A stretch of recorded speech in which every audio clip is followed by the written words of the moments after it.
예, 오늘 이 새벽에 오신 여러분들 정말로 환영하고 너무너무 감사합니다. 완주 잘 하셨는데 하루 남았습니다.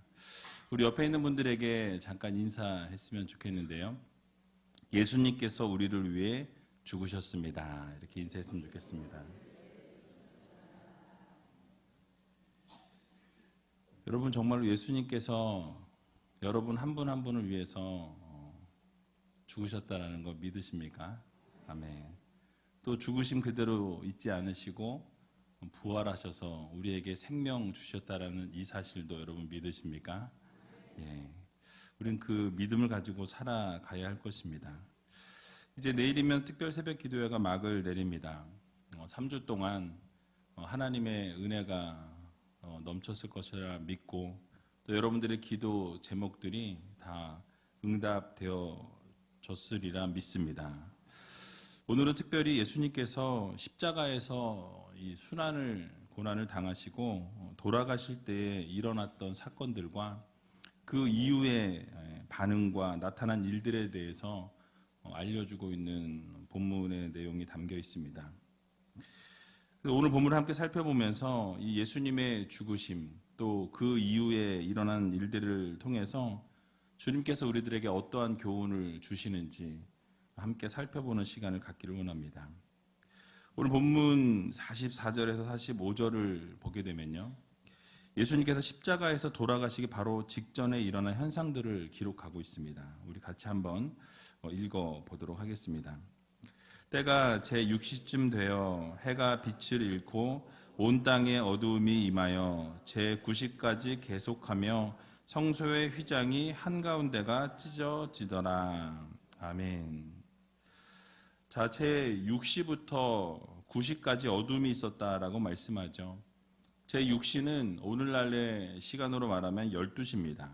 제9시까지라고 했으니까 오후 3시까지가 되겠습니다.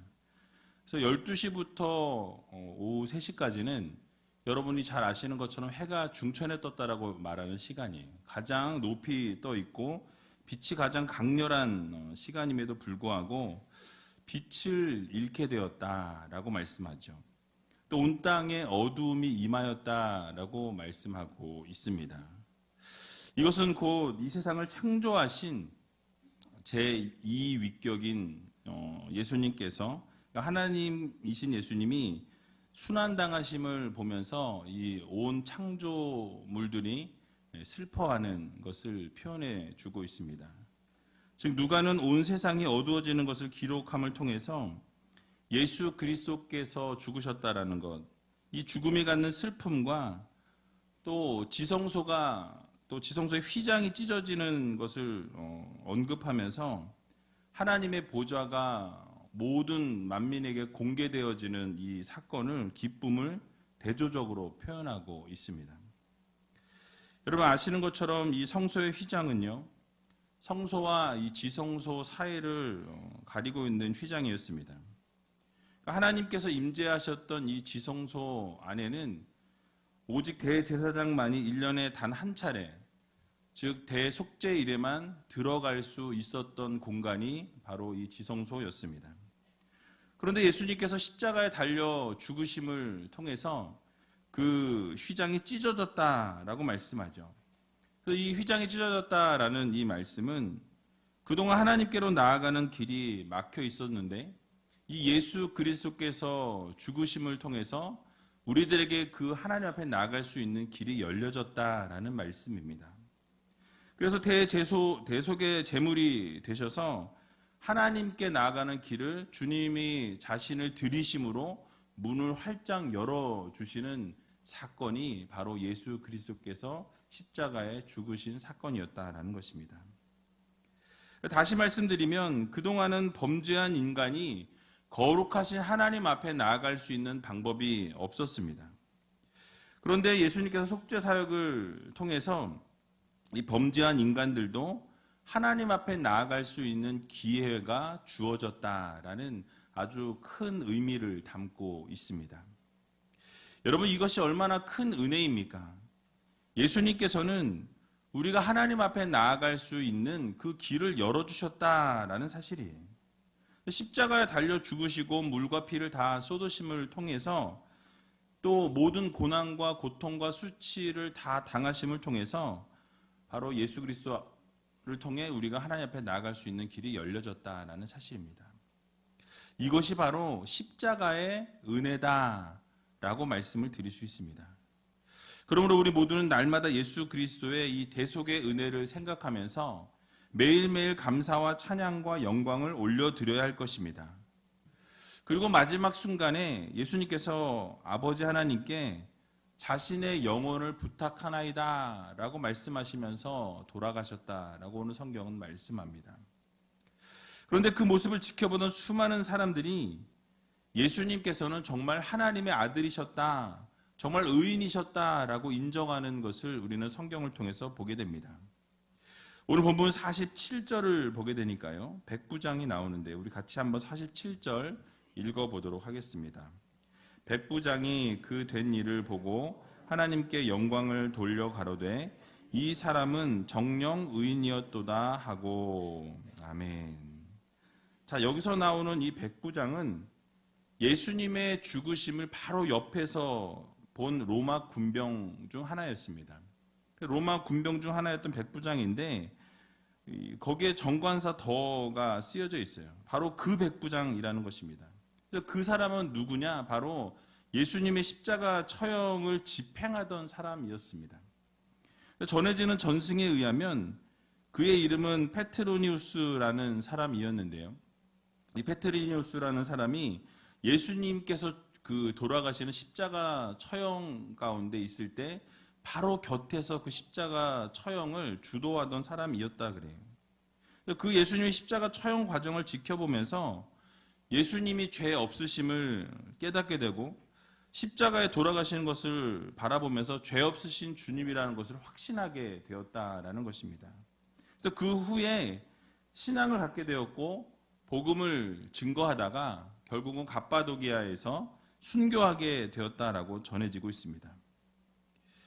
여기서 예수님을 믿지 않는 사람들이 사형장에서 예수님이 처형되시는 그 모습을 바라보면서 이 백부장이 하나님께 영광을 올리게 되었다라고 말씀합니다. 여러분, 어떻게 이것이 가능합니까? 예수 그리스도를 믿지 않는, 하나님을 영접하지 않은 사람이 그 예수님의 그 된 일을 보고라고 오늘 성경은 말씀하죠. 그 된 일은 과연 그럼 무엇입니까? 바로 예수님께서 십자가에 못 박히실 때에 일어났던 그 초자연적인 사건들, 해가 빛을 잃어버리고 어둠 가운데 묻혀있는 그 모습을 바라보면서 또 인간이 도저히 참을 수 없는 그 십자가의 고통을 묵묵히 감내하면서 이겨내시는 그 주님을 바라볼 때에 그 또 절제된 말로 하나님께 결국 기도하는 그 모습을 지켜보면서 이것은 정말 하나님의 아들이 맞구나, 정말 의인이셨구나 라는 것을 깨달았다는 것입니다. 중요한 것은 그 백부장이 회심했다라는 사실이에요. 왜냐하면 하나님을 알지도 못하던 이 로마 군대의 장교가 처형 현장에서 체험한 하나님의 임재 앞에서 그는 하나님을 향한 경외심을 갖게 되었다라는 사실입니다. 또 하나님께 영광을 그래서 올려드렸다라는 것이죠. 게다가 한 걸음 더 나아가서 이 백부장은 예수님이 참된 의인이었다라고 고백하는 것을 보게 됩니다. 사실 오늘 본문에서는 정말 그 주님이 의인이셨다라고 표현하고 있는데 마태와 마가는 같은 병행 구절을 보게 되면 의인이라는 말 대신에 하나님의 아들이라고 표현하고 있습니다. 결국 믿지 않았던 백부장조차도 예수님께서 십자가 처형을 당하시는 그 곁에서 그 모습을 바라보게 될 때에 결국 그 주님은 의인이셨고 하나님의 아들이셨음을 인정할 수밖에 없었다라는 것을 성경은 지금 기록하고 있는 것입니다. 이처럼 백부장과 같이 호의적인 사람들이 또 있었습니다. 오늘 본문 48절에서 49절을 보게 되면 이렇게 말씀하죠. 우리 같이 한번 48절과 49절을 읽어보겠습니다. 이를 구경하러 모인 무리도 예수의 아는 자들과 및 갈릴리로부터 따라온 여자들도 다 멀리 서서 이 일을 보니라. 아멘. 자, 48절에서 말씀하는 구경하러 모인 무리라는 것은요, 말 그대로 대다수의 예루살렘에 살고 있는 평범한 시민들을 이야기합니다. 또는 6월절 명절을 지내기 위해서 예루살렘으로 모여든 사람들을 지칭하고 있다라는 거예요. 아마도 이들 중에서는 분명히 예수님을 십자가에 못 박으라고 소리쳤던 군중 가운데 속해 있던 사람들도 있었을 것입니다. 어쩌면 호기심으로 그 가운데 모여 있다가 처형장까지 따라왔고 그리고 잘 모르고 쫓아온 사람도 있었을 거예요. 그런데 예수님께서 십자가에서 돌아가신 이후에 그들의 반응이 어떠했다라고 성경은 말씀합니까? 바로 그 된 일을 보다가 가슴을 두드리며 돌아갔다라고 말씀하고 있습니다. 여러분, 그들은 예수님께서 십자가에서 못 박히시는 과정을 보면서 한낮의 빛을 잃게 되고 어둠이 온 세상을 덮는 것을 바라볼 때 정말 십자가 달리신 예수님의 행동과 말씀을 다 지켜본 이후에 그들은 결국 가슴을 두드리고 한탄하는 심정으로 각자의 자리로 돌아갔다라고 말씀합니다. 그래서 후회를 했다라고 말씀드릴 수 있습니다. 그러니까 마음속에 그들이 우리가 의인을 죽였구나, 우리가 의인을 십자가에 못 박았구나 라는 것을 표현하고 있다라는 거예요. 그들은 마음 가운데 죄책감을 가지고 또 그 악행에 대한 혹시 재앙이 우리에게 임하지 않을까라는 두려움을 가지고 돌아갔던 것입니다. 또한 그곳에 예수님을 아는 자들과 갈릴리에서부터 예수님을 따라온 여인들도 멀리서 이 일을 보았다라고 오늘 성경은 말씀합니다. 여기서 놀라운 사실을 한 가지 발견할 수 있습니다. 그것은 예수님을 믿지 않았던 백부장과 이 무리들의 변화를 체험하게 된 이유가 중요하다라는 거예요. 그들은 어떤 것을 체험했습니까? 바로 십자가 처형의 이 과정들을 바라보면서 그 십자가의 모습을 바라보면서 그들의 삶이 갑자기 변화되기 시작했다라는 사실이에요. 십자가상에서 예수님께서 보여주셨던 모습은 죄가 없으시면서 죽으시고 그 가운데에서도 끝까지 용서하시고 인내하시고 하나님 앞에 자신의 영혼을 부탁하면서 기도하시면서 초자연적인 이 기적을 베풀어 주셨다라는 사실입니다. 이런 모습을 통해서 강팍했던 마음이 녹아져 내렸고 사행 집행관이었던 백부장의 마음까지도 변화되게 되었다라는 사실이에요. 여러분, 이것은 아주 중요한 의미를 우리들에게 부여해 줍니다. 무엇을 바라보느냐에 따라 우리의 이 마음이, 우리의 삶이 달라질 수 있다라는 것입니다. 십자가를 바라보고 십자가에 달리신 예수 그리스도를 바라보며 살아가게 될 때에 우리의 삶은 결국 변화를 이루게 되고 회개하고 돌이키게 될 수밖에 없다라는 것을 우리들에게 보여주고 있는 것입니다. 십자가를 바라보고 십자가의 예수를 바라보게 될 때 강팍했던 자들이 변화되어지고 회개하고 돌이킨 것처럼 우리가 십자가를 진심으로 체험하게 되고 십자가를 정말 마음 가운데 깊이 새기게 될 때에 우리의 삶은 변화된 삶이 될 수밖에 없고 우리는 그 십자가 앞에서 회개하고 돌이킬 수밖에 없다라는 것을 우리들에게 교훈하고 있는 것입니다. 그래서 오늘을 살아가는 우리들에게도 이 십자가 사건을 우리 마음 깊이 새기게 되면 우리의 삶 가운데는 회개의 자리로 돌이키게 되는 놀라운 기적의 삶을 경험하게 될 것이다 라는 말씀이죠. 여러분, 그렇습니다.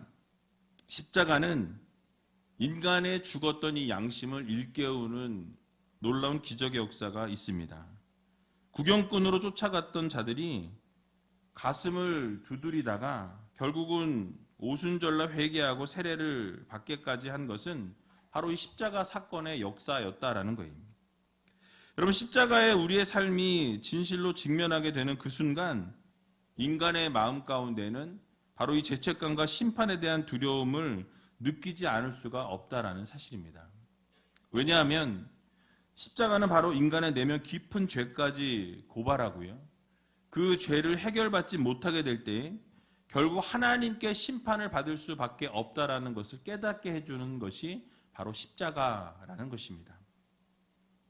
우리가 어떤 삶을 살았든지 우리가 십자가 앞에 서게 되면 눈물을 흘리고 회개할 수밖에 없는 죄인임을 기억해야 할 것입니다. 그러므로 고난주간의 마지막 날을 우리가 보내면서 우리는 다시 한번 예수 그리스도의 십자가 앞에 서는 거룩한 시간을 가져야 할 것입니다. 십자가만이 우리의 진실된 모습을 보게 하고 십자가만이 우리를 진실로 하나님 앞에 회개하게 하며 십자가만이 우리의 삶을 다시 한번 돌이킬 수 있는 놀라운 기회와 영광을 주신다라는 이 사실을 여러분 기억하시고 십자가를 통해서 다시 한번 그 구원의 의미를 깊이 새길 수 있는 여러분들이 다 되시기 바랍니다. 그래서 이 십자가를 통해 진실한 회개와 정말 예수 그리스도의 이 발자취를 다시 한번 마음 깊이 새기면서 오늘 하루를 살아갈 때에 이 십자가의 은혜를 마음 깊이 새기고 오늘 하루 살아갈 수 있는 저와 여러분들이 다 되시기를 주님의 이름으로 간절히 축원을 드립니다. 이제 50절부터 마지막 56절까지의 말씀을 보게 되면 예수님의 장사되어지는 과정과 이 안식일 휴일의 내용이 기록되어 있습니다. 오늘 본문에 소개되고 있는 이 공회 회원인 요셉이라는 사람이 등장하고 있는데요. 이 요셉이라는 사람을 통해서 예수님의 장례가 치러지는 것을 우리는 보게 됩니다. 이 누가는요, 이 마태와 마가에 비해서 비교적 요셉이라는 인물에 대해서 아주 자세하게 설명하고 있는 것을 보게 됩니다. 마태는 요셉에 대해서 부자라고 간략하게 소개합니다. 그러면서 마태는 예수님, 이 요셉에 대해서 부자였고 그리고 예수님의 제자였다라는 것만 간략하게 언급하고 있어요. 마가는 이 요셉에 대해서 존귀한 공회원이요 하나님의 나라를 기다리는 자라는 표현을 하고 있습니다. 그에 반해서 이 누가는 이 요셉의 신분뿐만 아니라 그 신분에 따른 그의 개인적인 성품과 인품까지도 자세하게 묘사하고 있는 것을 우리는 볼 수 있습니다. 오늘 본문 50절에서 54절까지의 내용을 우리 같이 한번 읽어보도록 하겠습니다. 공회의원으로 선하고 의로운 요셉이라 하는 사람이 있으니 저희의 결의와 행사에 같아하지 아니한 자라. 그는 유대인의 동네 아리마대 사람이요 하나님의 나라를 기다리는 자러니 빌라도에게 가서 예수의 시체를 달라 하여 이를 내려 세마포로 싸고 아직 사람을 장사한 일이 없는 바위에 판 무덤에 넣어두니 이 날은 예비일이요 안식일이 거의 되었더라. 아멘. 자, 아리마대 요셉이라고 설명합니다. 또 그는 공회 의원이었고요. 자신의 직분을 수행함에 있어서 충실하고 또 선하고 또 의로운 사람이었다라는 것을 강조합니다. 게다가 그가 얼마나 강직했는지 다른 공의회 회원들이 예수님을 못 박아야 한다, 처형해야 한다라고 당연하게 여기는 그 순간에도 그는 그것을 같아 여기지 않았다라고 말씀하죠. 그러니까 잘못된 결정에 대해서는 찬성하지 않는 끝까지 강직하게 자신의 의견을 제시하는 그런 사람이었다라고 오늘 성경은 말씀합니다. 뿐만 아니라 빌라도에게 가서 예수님의 시체를 달라고 요구했던 사람도 바로 이 아리마대 요셉이었다라는 사실이에요. 그러니까 아주 강직한 모습을 보여주죠.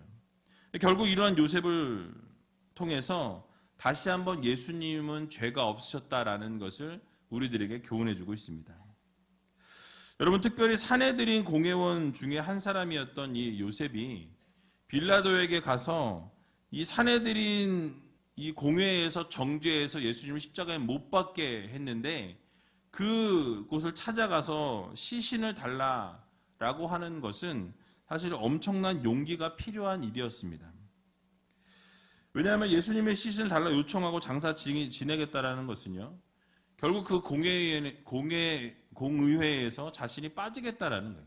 그 혜택을 받지 않겠다라는 것입니다. 자신이 예수님의 제자라는 것을 만천하에 공개하는 일과 동일하다라는 거예요. 여러분, 우리가 예수님의 제자들을 우리가 생각해 볼 수가 있습니다. 이 순간에 이 자리에 예수님과 더불어서 3년이나 함께했고 동고동락했던 제자들은 코빼기도 보이지 않았다라는 거예요. 단 한 사람도 예수님의 죽으심 앞에 나와서 함께 슬퍼하며 울었던 제자가 한 사람도 없었다라고 성경은 말씀하죠. 그런데 예수님께 체포되실 때 두려움에 모두가 뿔뿔이 흩어져 있던 이 상황 가운데서도 아리마대 요셉은 어떻게 합니까? 예수님의 장사를 지내겠다. 장례를 내가 행하겠다. 그 시체를 나에게 달라라고 아주 강력하게 요구하는 것을 볼 수가 있습니다. 아리마대 요셉은요, 바로 위험을 무릅쓰고 예수님의 시신을 요구하는 담대한 신앙을 보여주고 있다라는 것입니다. 더 놀라운 것은 바로 이렇게 자신이 예수님의 제자임을 드러내셨다라는 거예요. 이 제자임을 드러냈다라는 것은요, 그 당시에 자신이 가지고 있었던 모든 지위와 권력과 모든 속해 있던 공동체로부터 쫓겨나도 좋다라는 그 믿음의 표현, 그 신앙의 표현을 했다라는 거예요. 모두로부터 다 그것을 내가 내려놓을지라도 예수님만은 내가 챙기겠다라는 의도를 가지고 있다는 것입니다. 믿음의 표현이었어요. 그래서 요셉이 예수님의 시신을 빌라도에게 가서 강력하게 요구할 때에 결국 빌라도는 예수님의 시신을 이 빌라도에게 내어주게 되었다라고 성경은 말씀하죠. 그리고 시신을 이게 받은 요셉은요, 예수님을 세마포로 싸서 아직 장사한 일이 한 번도 없는 무덤에 안치했다라고 말씀합니다. 또한 어떤 사람들을 그 이후에 묘사하고 있습니까? 55절과 56절에 보면 여인들에 대해서 묘사하고 있는데요. 우리 같이 한번 55절과 56절도 읽어보도록 하겠습니다. 갈릴리에서 예수와 함께 온 여자들이 뒤를 쫓아 그 무덤과 그의 시체를 어떻게 둔 것을 보고 돌아가 향품과 향유를 예비하더라. 계명을 쫓아 안식일에 쉬더라. 아멘. 자, 무엇에 대해서 이야기하고 있습니까? 바로 예수님의 장례가 마쳐진 이후에 갈릴리에서부터 예수님을 따르던 열심 있는 여자들이 예수님의 뒤를 끝까지 쫓아서 이 무덤까지 확인하고 돌아갔다라고 성경은 말씀합니다. 바로 그들은 그곳에서 예수님의 장사된 현장을 분명하게 확인하고 또 향유와 향품을 준비하였다라고 말씀하고 있습니다. 바로 예수님께서 공생의 기간 동안에 훈련시키셨고 함께했던 모든 제자들, 특별히 수제자라고 했던 베드로조차도 도망갔던 그 상황과 환경 가운데 있었는데 예수님을 따르던 여인들은 어떻습니까? 끝까지 주님을 배반하지 아니하고 예수님의 무덤까지 쫓아왔다라는 거예요. 그러니까 이 모습을 보면 남자들보다 여자분들이 더 신앙이 투철하다. 아멘이 나오는군요. 그래서 예수님의 무덤까지 쫓아와서 장사된 현장을 확인하고 돌아가는 정말 참된 제자도의 모습을 이 여인들이 보여주고 있다라는 것입니다. 사실 이것은 어떻게 보면 생명을 걸고 쫓아온 거예요. 제자들도 지금 자신의 생명의 위협을 느끼고 다 도망가 있는 상황인데 그럼에도 불구하고 이 여인들은 끝까지 주님을 돌아가신 주님을 쫓아서 끝까지 장례까지 치르겠다라는 결단을 보여주고 있다라는 것이죠. 그래서 여러분 이 안식일이 시작되는 시간이 다가왔기 때문에 아주 급하게 장례를 치르게 됩니다. 그것을 또 여인들은 안타까워했어요. 바르게 장례를 치러드려야 하는데 장례를 바르게 치르지 못했으니까 이제 안식일이 지난 이후에 다시 향품을 바르고 이 모든 것들을 하기 위해서 향유를 예비하였다라고 말씀합니다. 여러분 이런 아름다운 모습은요, 오늘날 믿음 생활하는 우리들에게도 도전을 줍니다. 바로 예수님과 함께했던 제자들조차도 도망가고 뿔뿔이 흩어져 숨었지만은 어려울 때 제자임을 밝혔던 이 요셉이나 끝까지 주님을 부인하지 않고 그 돌아가신 그 무덤까지 쫓아왔던 그 여인들의 모습, 과감한 결단과 믿음의 행동을 바라보면서 우리의 모습 가운데도 이러한 믿음의 모습이 필요하지 않은가라는 것을 우리는 기억해야 할 것입니다.